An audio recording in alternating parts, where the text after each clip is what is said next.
Thank you very much, PATWA, for this great invitation. We are in an event of the Writers Association, and we already have a speech thief, Alain. You stole the speech of our dear friend Patricia. Alain said a great truth, which is that tourism is people. But tourism is not just people. Tourism is also stories. The stories that we learn about the people, the stories that the people narrate to us when we reach the countries. When somebody comes to Greece and goes to a small city, not very touristic, Volos, and goes to sit and sip tsipuro, which is a drink that is very popular in Greece, he doesn't order the food. The food comes automatically. So you order the drink and the food comes to you. And there are stories around that and how this came to be and everything.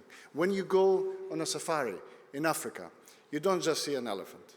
You learn about the conservation efforts. You learn that the elephant wasn't there 10, 15, 20 years ago, and now it's back because some people put their energy, they put their efforts, they put their expertise and manage to allow the nature to reclaim back some of the damage that we have done so. So tourism is much more than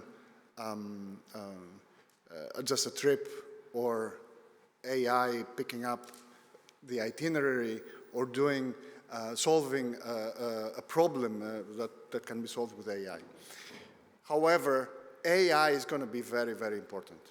I'm a software engineer by training, so I do not bring just the tourism experience of Greece during the most difficult times of the COVID period and the things that we did in order to overcome this crisis, but I also bring the digital side of things. I'm a software engineer. I worked for 20 years in that field, and what I can tell you is that we overestimate the power of AI in the short term, and we underestimate the power of AI in the long term.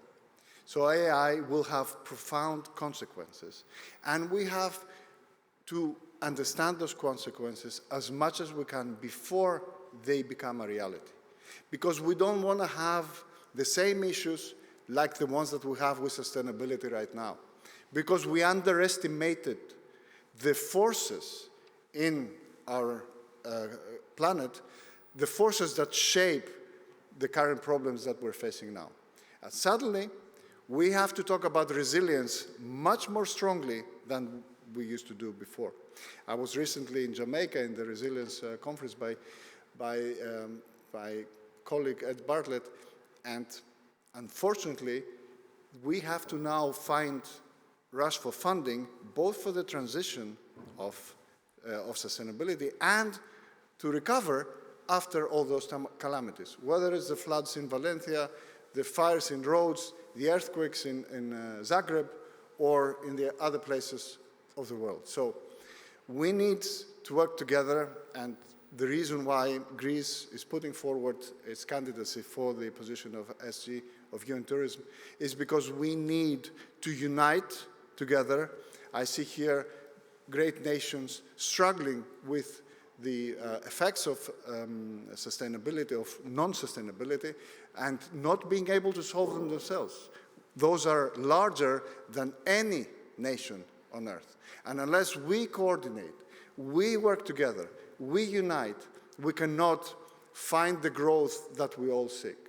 And this growth, of course, it has to be positive, and the numbers have to go in the right direction in order to provide prosperity for our communities, but at the same time, it has to be manageable. We have to ensure that all the negative side effects do not get realized, or at least they get mitigated.